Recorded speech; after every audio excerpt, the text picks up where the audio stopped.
I usually start my talks with two quotes. And the first is from Ernest Hemingway, and "The sun also rises."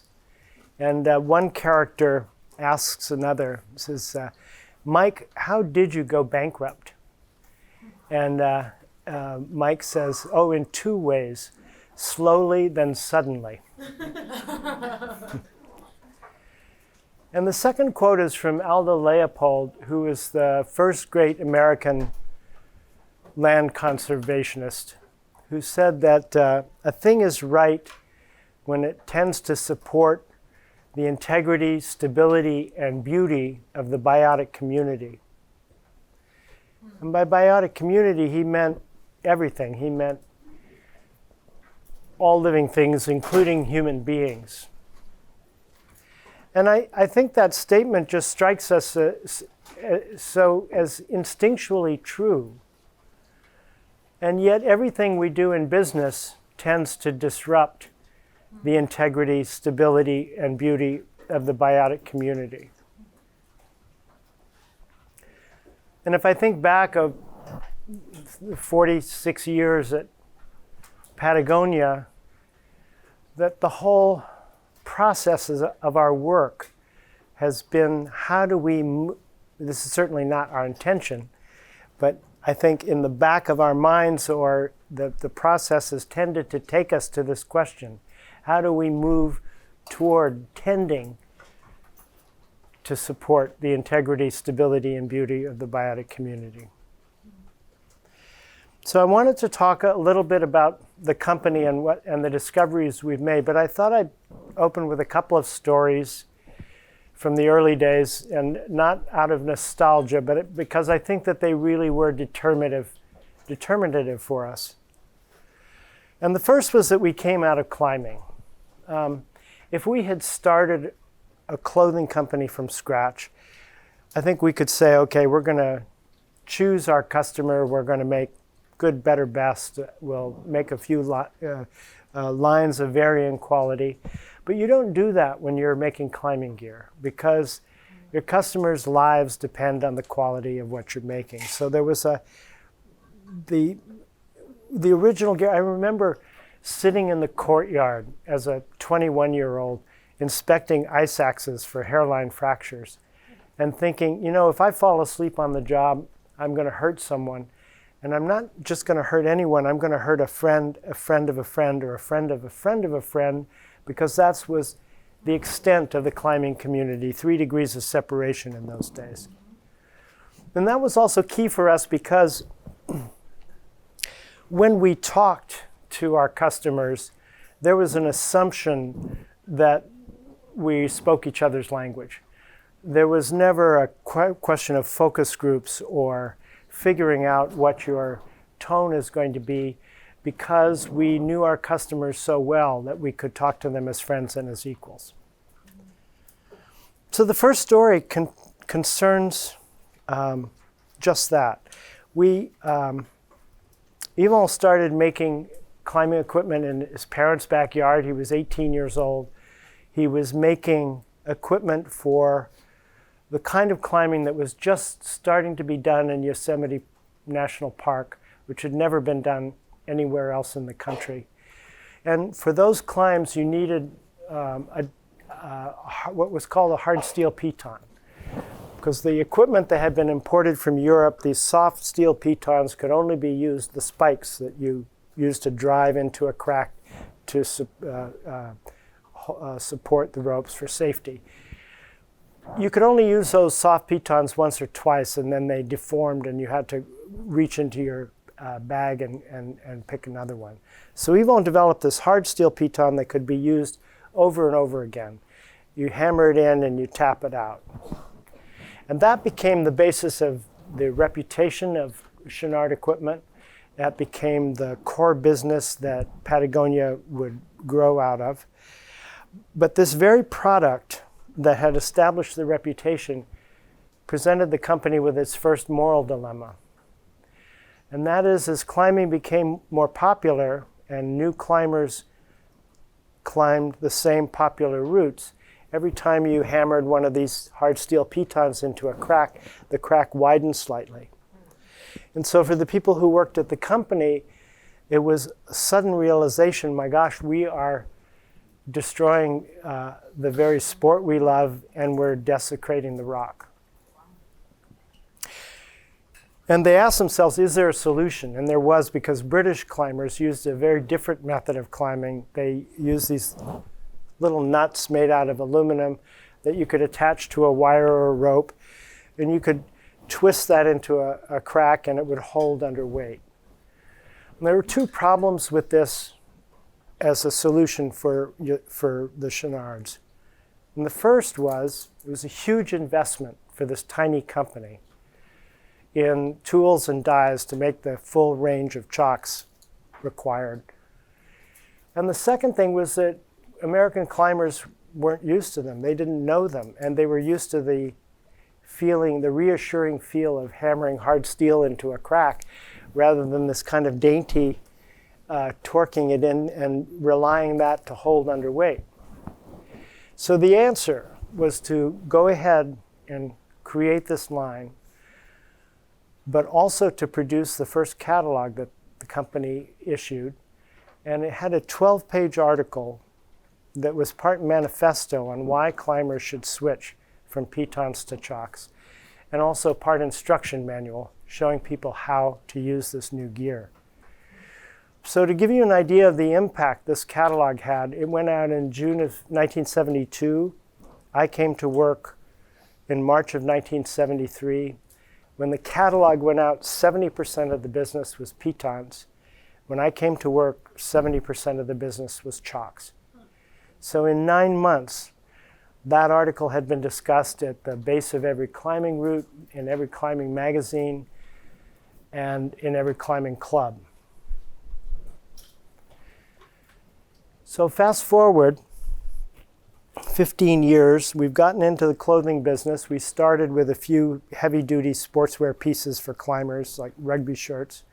Then we expanded into layering for the mountains, became well known for fleece and for our underwear. And we started to open stores. In 1989, we opened up a store in Boston. And we were already giving 1% of our sales to environmental causes. We were already very conscious of our environmental footprint. So that store had low VOC paints and recycled materials, et cetera, et cetera. Nevertheless, on the 3 days after we opened, our employees started to call in sick, headaches, stomach aches.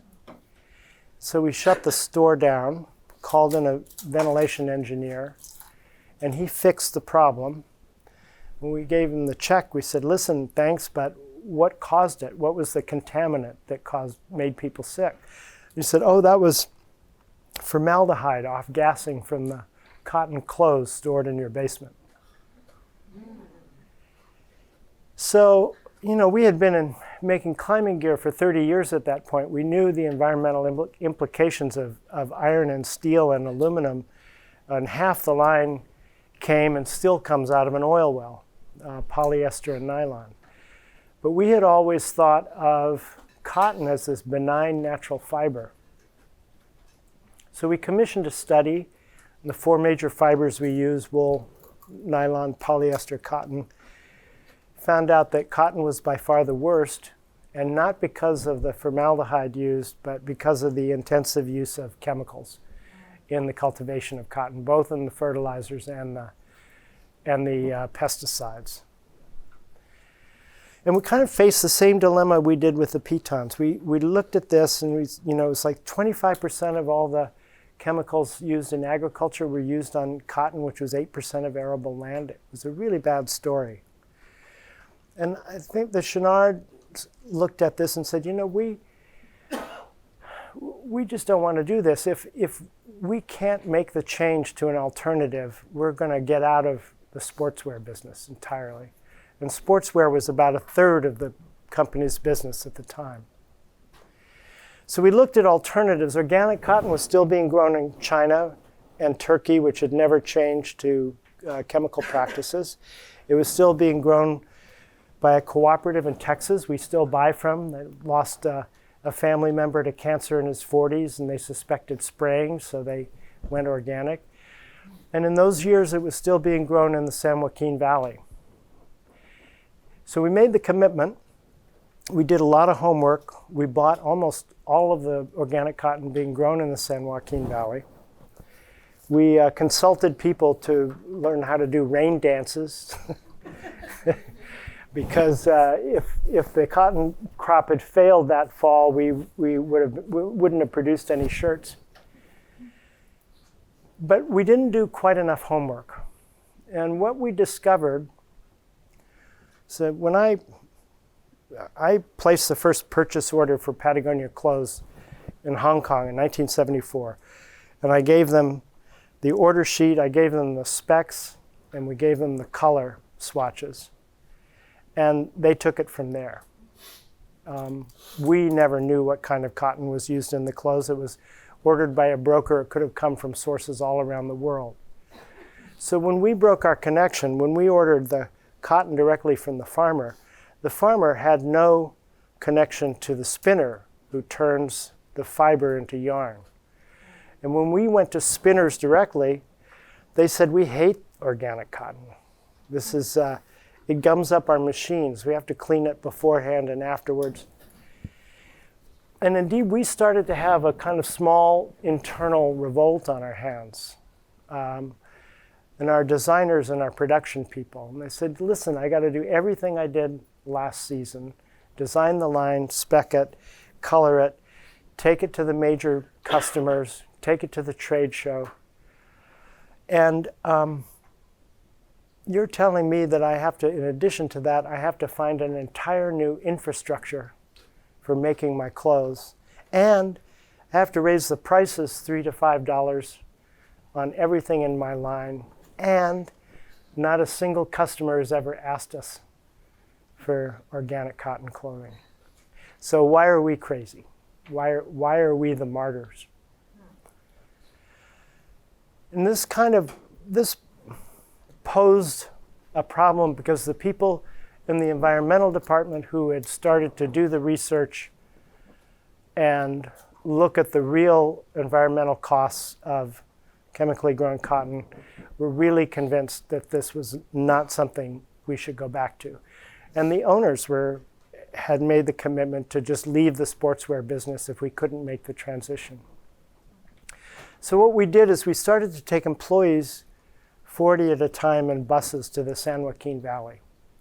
And we took people from throughout the company, from daycare and from the retail store, as well as from production and design. And the first thing you noticed when the bus got into cotton country was the smell. Because the organophosphates that are used as fertilizer on cotton fields were developed originally as nerve gases for World War I. And they smell that way. They smell the way you would expect. The second thing is you might notice the bus would go down. The San Joaquin Valley doesn't drain. There's no river that takes it out to the sea. It just ends in a series of ponds.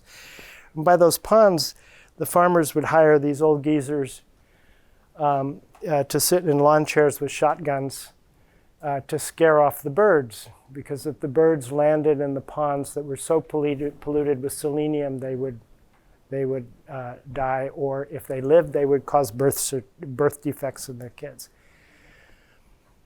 The next thing you notice is if you dug your hand in the soil that there was no life. There were no worms. Take 3 years to come back after you stop spraying. And there's no vegetation. And in fact, those cotton plants were held mechanically in place in not really soil, but in dirt, and fed fertilizers and fed water, and that's how they could grow a plant. Otherwise, that dirt wouldn't grow much of anything. So at the end of the day, we take people to an organic farm where it didn't smell like a factory, a chemical factory. There were birds nearby, that you could dig your hand in the soil and there would be vegetation and there would be earthworms. And as a result of this trip, nobody ever came back and said, this isn't worth it. Everybody came back and said, this is a real pain, but we're doing the right thing and we're going to help make this work. So I think this was a critical transition point for the company. And it took us, we had to drop 100 products from the line. We lost margin for a year or two. We lost some sales, but eventually we were able to make up the business and also to convey something very different to the customers about what we were doing. So that original, when I told you that we could talk to our customers as friends and equals, that carried into the clothing business. And I think that enabled us to talk to our customers on the basis of values and to earn their loyalty for what we were doing in this space. I also think that became the basis for everything we've done since. That there's something in environmental work, and also when you are trying to make social improvements, it's almost, if you're a runner, you want to run a faster time. If you're a surfer, you want to surf a bigger wave. If you're doing this kind of work, you want to do it better. You want to solve the problem that hasn't been solved so far. If you go to organic cotton, you want to take the neoprene out of wetsuits and make them out of some kind of alternative material.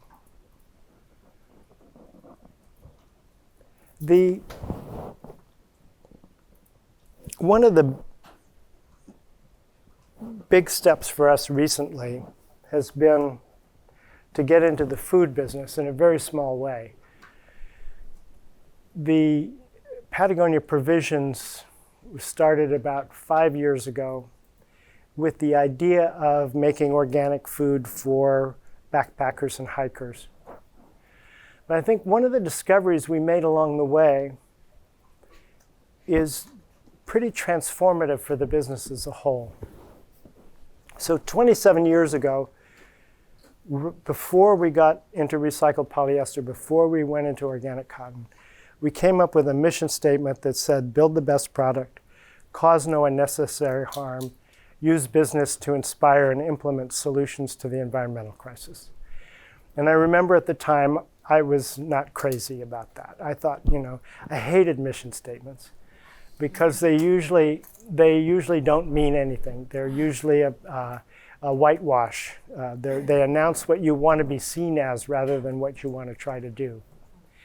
But I became very fond of this mission statement over 25 years because I think that the company actually, those 3 clauses, build the best product, cause no unnecessary harm, inspire about the environmental crisis, they became something that actually we lived out as a culture in the company that became a part of everyone's work.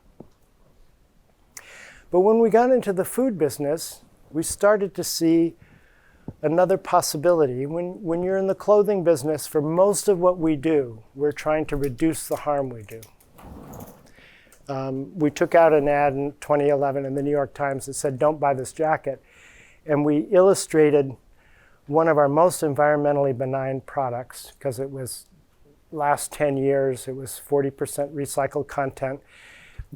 It's cradle to cradle, can be recycled into a garment of equal value. But we pointed out that even with all of those characteristics, it still generated 23 times its weight in greenhouse gases, 2/3 its weight in waste, and it used enough water to meet the needs of a village for a single day. But when we get into the idea of food, we start to see the potential for not doing just less harm, but actually doing positive good.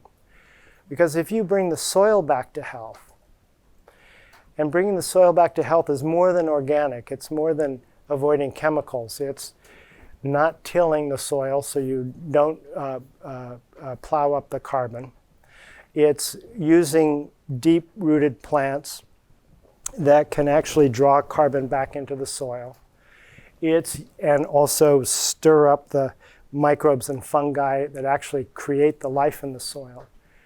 Using companion planting, using cover crops, rotating, avoiding monocultures, all of these things, when you do them in agriculture, you're actually giving back to the planet more than you're taking.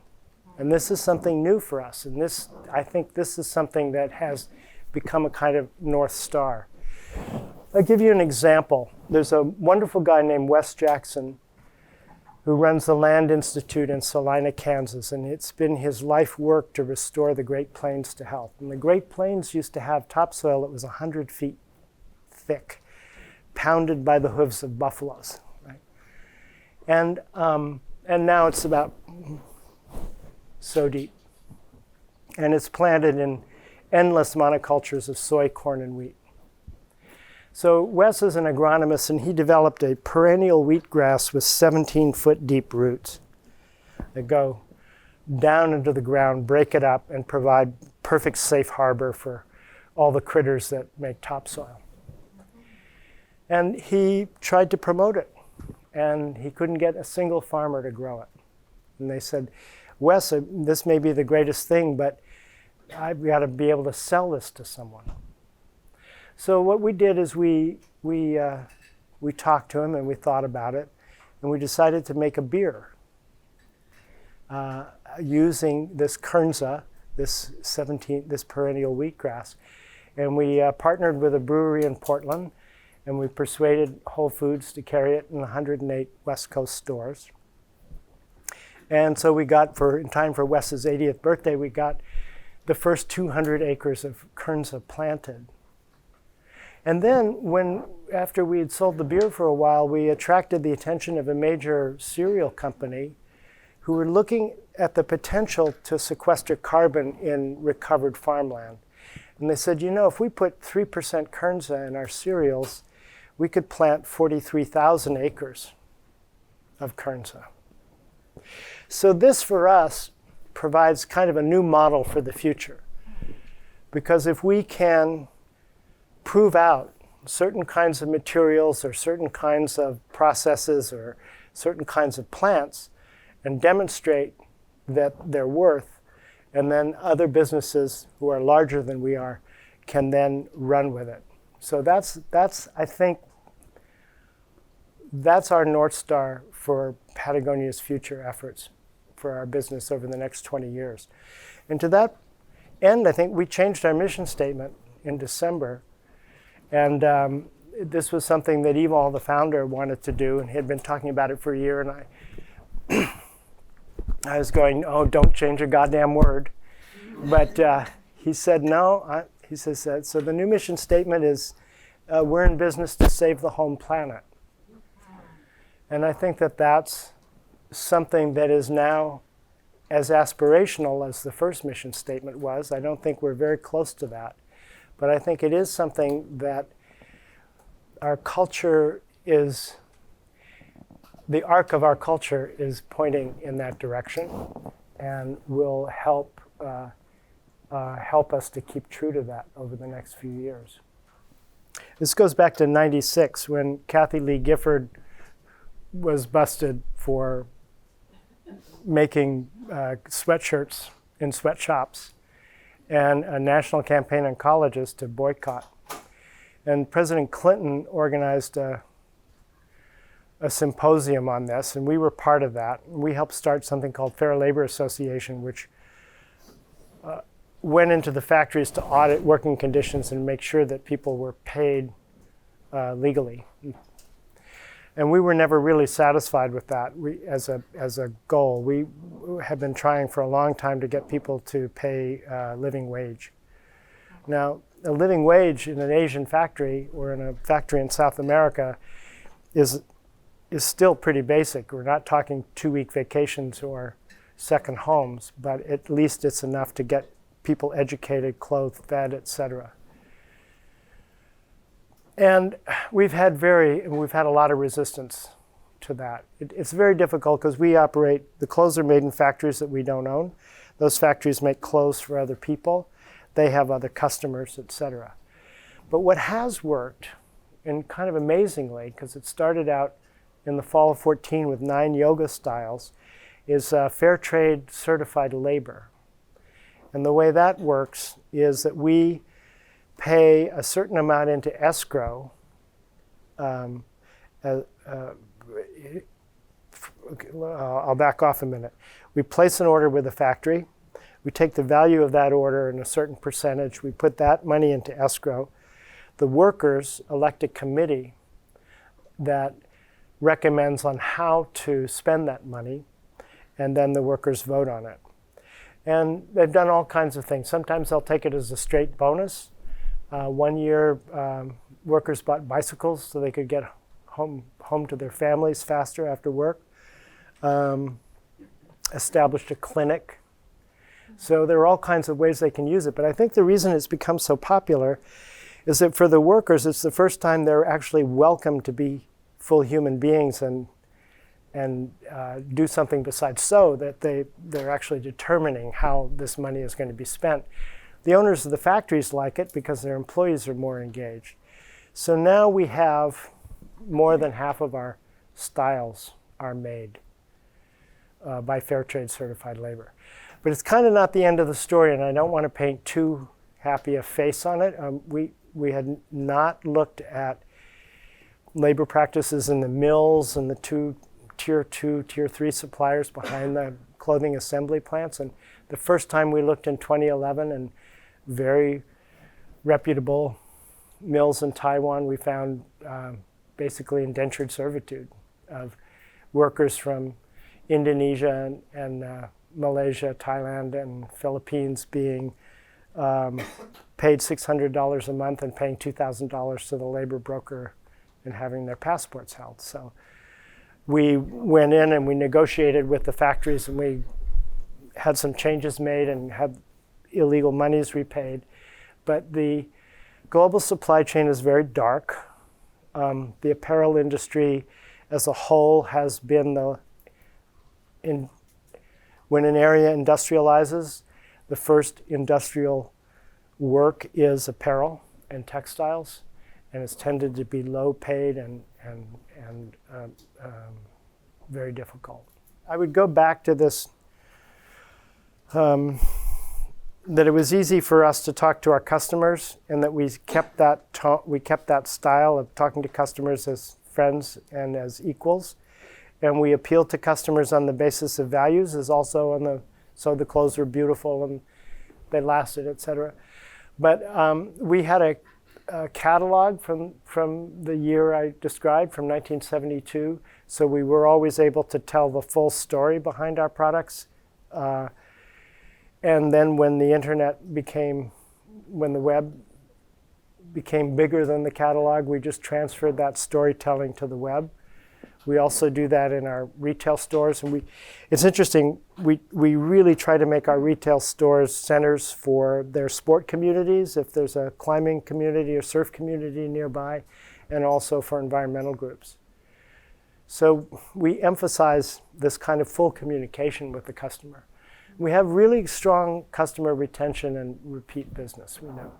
We know that. So. Yes. First, I just want to say thank you. This is nice jacket. Thank you. Favorite piece of clothing. I wear it all the time. So, I love your clothes, and I love your ethos and what you're about. My question is, did you hit any sort of real rough patches or any really lean quarters or lean years where you were operating at a loss? And how did you stay true to that mission statement? While losing money.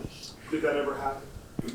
Well, we never lost money, but we had many years of no growth or very slow growth with accelerating costs. We had, the worst experience we ever had was in 1991, where we were really growing at an extraordinary rate and very careless. And we almost lost the company. We were growing at 40% a year. We had ordered for that kind of growth, and the 91 recession hit. Berlin Wall fell, aerospace industry collapsed, banks collapsed, and one of them was our bank, and they came back and said, we're being bought by someone in Japan, and you're out of covenant, and you've got to figure out a way to repay your loans, or we're going to come in and put you in workout. And we laid off 20% of our workforce on one day in 1991. And that was singularly the worst day in our history. And after that, we really made a deep commitment never to be so wild and crazy again, and never to get so deep into the banks. And we've stayed true to that. On the very slow growth years, that created, I think, problems for employees because there's not a lot of money to create new projects. But when we're growing fast, it's problematic for our company. How do you continue to reduce environmental impact? How do you increase your capacity without losing quality, et cetera? So it's always, we refer to it as the daily dilemma. It has never been easy. But the nice vantage point for me is after 45 years, I could go back and say, oh yeah, it's very different now than it was 15 years ago, very different than it was 30 years ago. Does that make sense? Yeah. Do you think you've grown to the point that it's a completely different company than when you started? Or?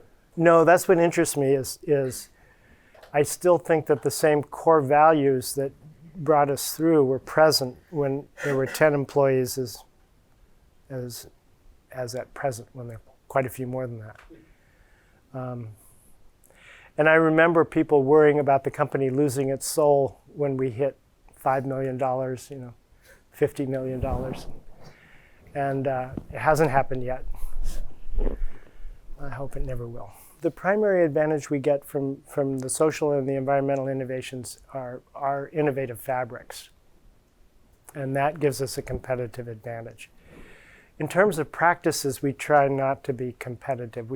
If we come up with a new, like when we developed Ulex, which is an alternative to neoprene for wetsuits, we made that available to the whole surf industry because it's better for the world, and it will also selfishly reduce the cost of Ulex faster the more it's adopted. And I'm not sure I'm answering one part of your question, but we're not really we're not marketing ourselves to be cleaner than other companies. That's not our advantage. Our advantage, I think, is what we discover when we put ourselves under certain constraints. So an ordinary sportswear company, they could go to FIT in New York and pick 1,500 fabrics off the shelf. We can't do that. We have maybe 150 because we want to know what the chemicals are being used in the fabrics, what the labor conditions are in the mills, et cetera, et cetera. But by accepting those constraints, that forces innovation. We know those fabrics really well, and we also stop ourselves. A lot of businesses get into the habit of becoming more efficient year after year because that's relatively easy to do. It's a relative no-brainer, and in a command and control corporate culture, that's what you can do. It's much harder to be innovative, and for that you need a very different culture of people bringing their whole selves to work. I think people have held us to task saying your clothing is elitist because it's so expensive, and we're conscious of that, but at the same time we don't want to make a brand of cheaper clothing that then comes at environmental and social costs. So what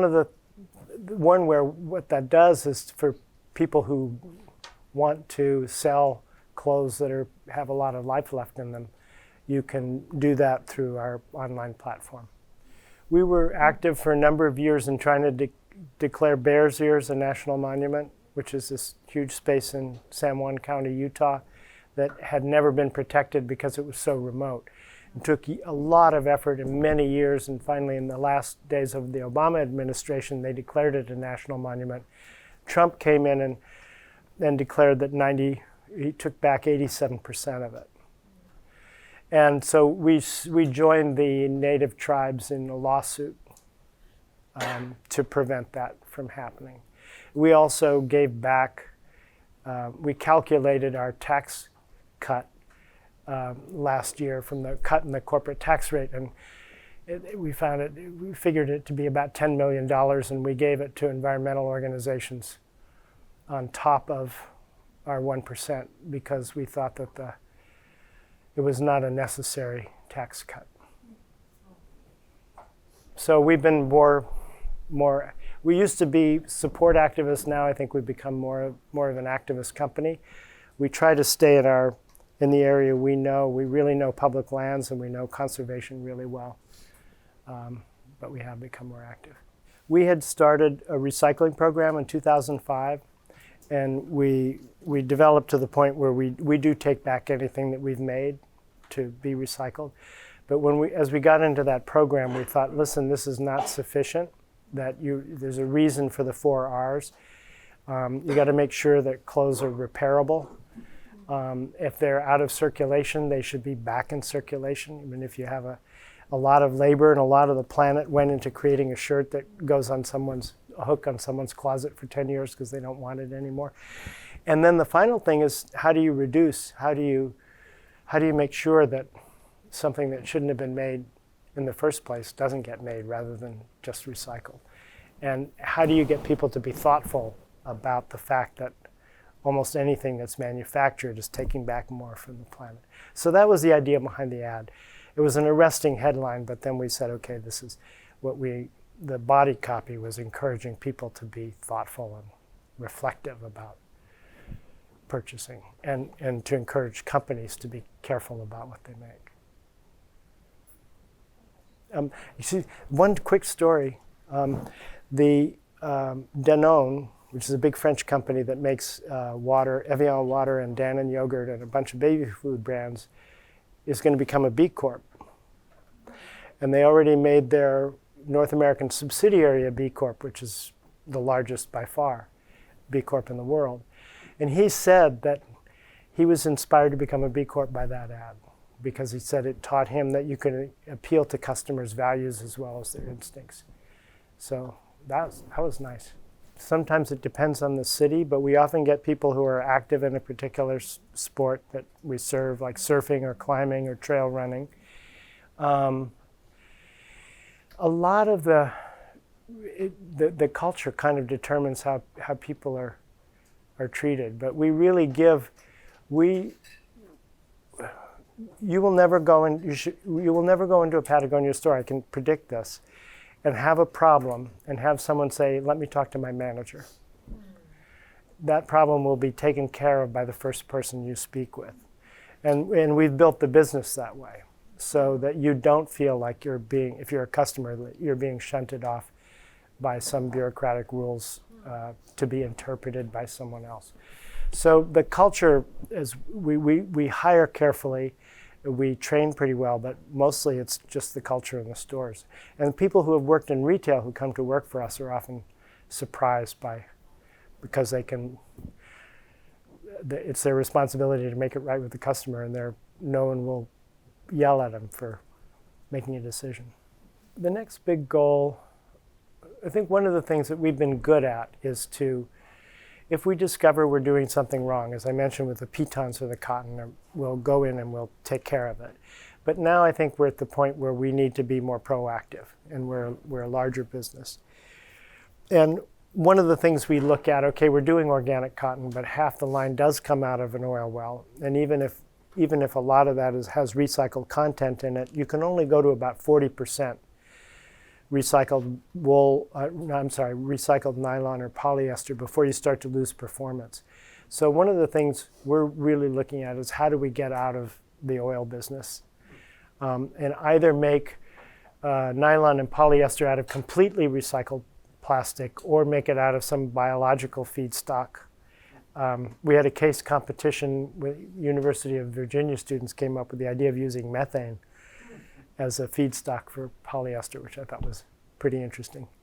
And then we have a couple of long-standing environmental problems that we've really got to solve. The durable water repellents on our clothes they're less toxic than they used to be, but then they don't perform as well as they used to. So how do we find a high-performance, non-toxic solution? And then there's a problem with microfleece of microplastics from nylon and polyester fibers that aren't caught in municipal waste systems and go out to the oceans and get into the stomachs of seabirds. So those are the problems we're looking at, and the opportunities we see are in the food business, continue to be in clothing, and then with this little investment company that we have. Thank you. Yeah, thank you very much.